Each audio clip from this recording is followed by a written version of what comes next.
Hey there everyone, we're doing something a little different today. We are interviewing another YouTube channel called I'm Not Lost I'm RVing. Go and check them out. We will have a link in the description to their channel, and they are also interviewing us and have a video on their channel interviewing us if you want to go check that out. Now they are across the country in Florida while we're in Washington. So literally as far away as possible. So we are interviewing and doing this collaboration over Skype. So we're going to go ahead and get started if they want to go ahead and introduce themselves. Thank you, David and Jenny, for having us on your channel. For those of you who don't know us, my name is Stacey. And I'm Thomas, and we are I'm Not Lost I'm RVing, and we are work camping currently at John Pennekamp State Park in Key Largo, Florida. Yeah, they absolutely nailed it when they said we were on the other side of the nation, because we are at the most southern tip you could possibly be at. Absolutely. So our channel is all about basically traveling while working, and we've been on the road since around the beginning of June. This is our first work camping position, and we can't be more excited to be here. And we're really happy to be interviewing Stacey and Thomas because they've got some experience with RVing that we haven't had a chance to experience. So hopefully they can answer some of your guys' questions that we've been unable to answer up to this point.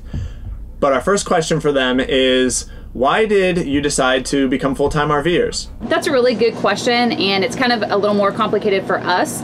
Long story short, we both were law enforcement officers. I was injured. We went into the corporate world, and Thomas kind of got tired of looking at all of our junk. That's exactly right. So basically we got some results back for her medical stuff, and we're like, okay, that's not getting better. We don't have any kids. Let's go out and travel. I was sitting at the house looking at all this crap on the shelves that we need to dust, and I was like, we're just working to pay for the house that we're cleaning and to pay for the vehicles that we're just driving to and from work, and we love to travel already. It's worked out so far.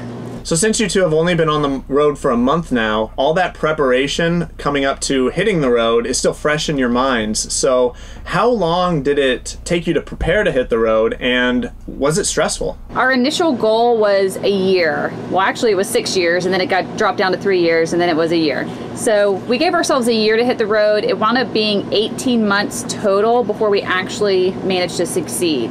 Basically what happened is a few months in, we actually launched our YouTube channel. Like after we started this in January of 2017. Right. And we actually started a YouTube channel in June 2017, and we started documenting everything basically, but it was a lot to do, and we needed to pay off a lot of debt and stuff, so we could afford to do this, so we gave ourselves this year goal. Unfortunately though, Hurricane Irma in September had its own opinion and messed up our house, and we had to pay that deductible, what's set everything off. It just delayed the process. We couldn't sell the house as fast. So because of that, it delayed us and took 18 months total. Yeah, but it all worked out. It was very stressful. I can definitely say that it was kind of like a roller coaster. So 1 month I felt like time could not come quick enough. Why are we not on the road yet?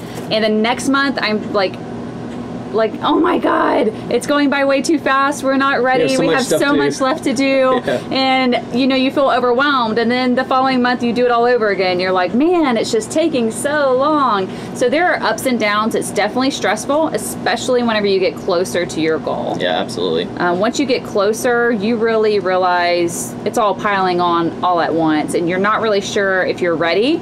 And you just gotta take a deep breath. Just do it, because if you don't do it, then you'll never do it. Exactly. You'll never be prepared enough. Just do it. Yeah. We know exactly how you two feel. That you basically described the emotions that we felt when we were preparing to go on the road also. And I loved your advice there at the end where you told people to, you know, despite the stress, despite the roller coaster of emotions, you just gotta do it. If you've got a goal, if you've got a dream that's really important to you, don't wait. Just start make a plan and then take action, go for it. Yeah. Love that. So now that your preparation is over and you are full-time RVers, how does it feel not owning a house? I would say, honestly, I feel like we still own a house. You guys can probably relate. It doesn't feel any different. I mean, we've had apartments before, you know, we've had a couple different houses, and it still feels like home. It still feels like it's our home. Right. It's just the inside is our home. And then when we step outside, we're somewhere different. I mean, right now we've been here for a little while, so it feels like this place in Key Largo is like our home. Right. But I don't feel, it's not weird, honestly. I think once you solidify in your mind that your house is gone and this is your new lifestyle, you just tend to accept it, and it transitions really well for us. Yeah, we felt like home, like immediately, but we were really looking forward to it and had a long build up to move into it, and we spent some time in it. We took trips in it. Yeah, and I spent a lot of time working on it, so we've been in it a lot prior to moving in. And our big house that we had, it was like 2,400 square feet. That to me didn't feel like home. It was just a big ginormous house that we didn't need, and this feels more comfortable to us. Absolutely. We totally relate to that. We feel the same way. Like, we don't have a house anymore, but the RV completely feels like home to us. And it did, after like just a couple weeks of living in it. We got acclimated to this space really quick, and this is home. Definitely. And each place we go feels like home too. Absolutely. Now we get to ask the questions that we're both really interested in, because we don't have any experience with this yet, and that is work camping. So we know you two are currently work camping. So tell us how you found it, what your duties are. Do you like it? Tell us about it. This is going to be an in-depth question. So let's start with where we are work camping at first. We're currently in Key Largo at John Pennekamp State Park. We found this position by applying online at the Florida State Park website. They have a work camper volunteer position. Now in the state of Florida, it's volunteer only, so you don't actually get paid. Right. But they do pay for your site, which is a really good deal. And you don't have to do 21 hours a week, so it's not like you're working all the time. You have plenty of time off. We work 3 days a week and we're off 4 days a week in Key Largo. That's pretty awesome. Yep, and they also make sure that we work the same days and hours so that we have the same days off, which is really nice. The great thing about this position is these campsites are $43 a night, which is about $2,600 a month. So if we had to go out and get part-time jobs, oh yeah, $2,600 for 2 months, I apologize. So if we had to go out and get part-time jobs, we would each still need to work 21 hours a week for a minimum wage just to pay for the site. For $8 an hour, and who knows if our schedules would have been the same. Or if we would have liked our jobs. Exactly. So this is kind of neat, and we get to kind of taste it. We're only here 2 months, so we get to experience it. We're here long enough to be like, okay, we like it, or if we don't like it, it's not too bad. We can tough through it, and we actually do like it. We really enjoy this position here. So our duties. Basically, Stacey's a toll collector, so she takes everybody's money. She takes my money as well, so I mean, it's kind of like a natural thing for her to take people's money, I guess. Yeah. So basically, I stand at the toll booth. Whenever you go into a Florida State Park and you're handing them your money for admission, that's what I do. I take your money, I tell you about the park, and I stand there for 7 hours a day doing that. What I do is basically, it's called open, and what I do is just that. I help open the park in the morning. So I wake up and I go to work early. I'm actually working at 6:45 in the morning. Park doesn't open until 8 a.m. So we're picking up trash, changing the trash cans, blowing some leaves. It's some little small labor here and there. And then we're doing stuff like literally opening the gates, putting up the flags, just stuff like that. It's actually pretty neat. And I also get to go and check on other parks in the area with the rangers. But basically, I'm helping out the rangers. It's really cool. Right. Now with the Florida State Park system, when you apply online, they ask you 3 different places that you want to go. I chose anywhere in the Florida Keys, Sebastian Inlet, and then there's a North Florida State Park that has caverns that we've really always wanted to go to, and I thought would be a really neat place to work camp at.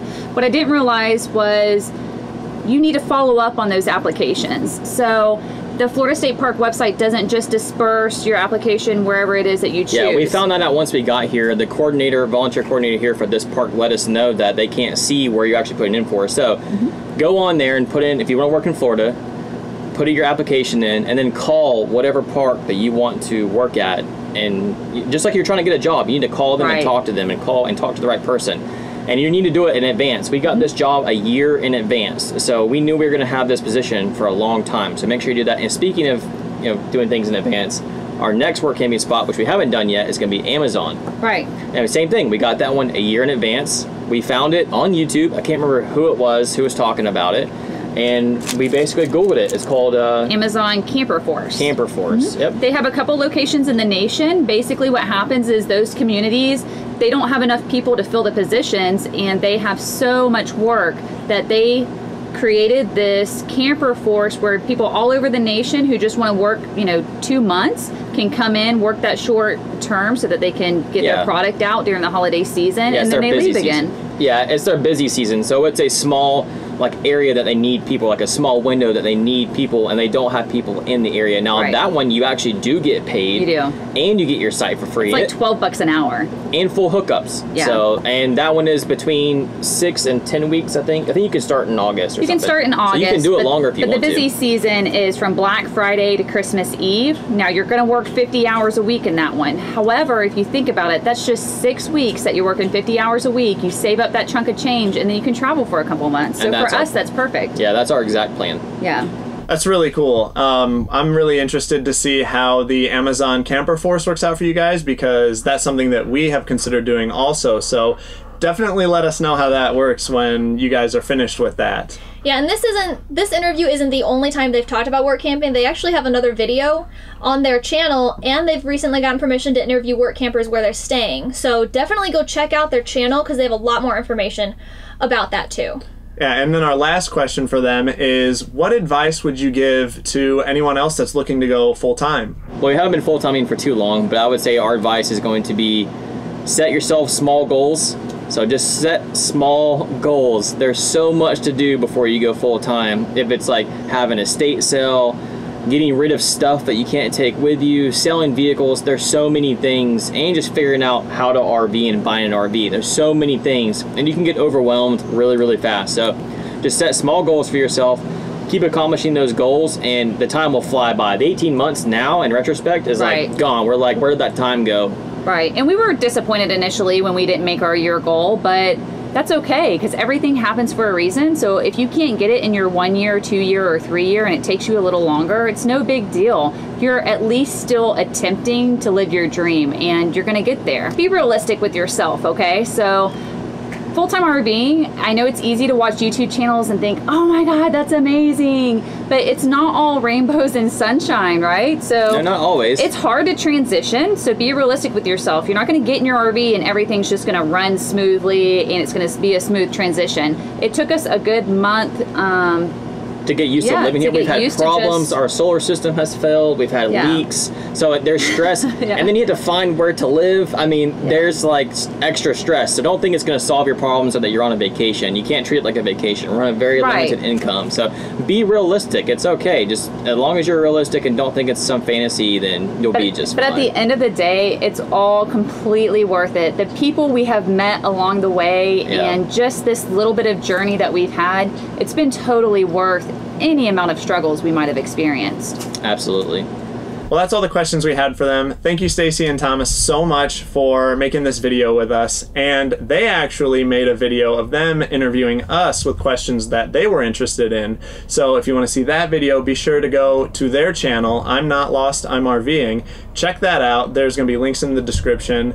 So you can go click those, head over to their channel, and be sure to subscribe to them, because their journey is just beginning. So we're so excited for them and what they're going to experience in the future. Yeah, and we hope to get to meet them on the road someday too. Yeah. So thank you guys so much for joining us with this collaboration. Thank you guys so much for having us. It's been a lot of fun, and we can't wait to see you in real life someday. Yeah, absolutely. Thanks, Dave and Jenny. We really do appreciate it. Bye. See ya.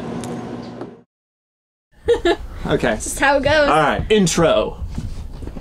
Intro.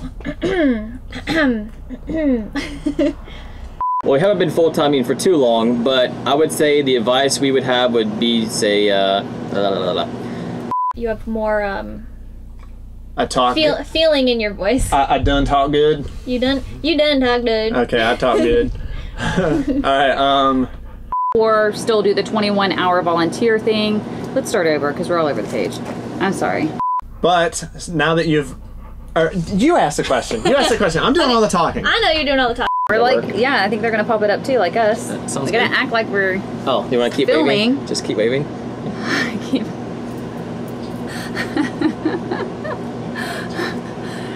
yeah. That works. Oh God, what are you fluffing a fart away? What's happening right now?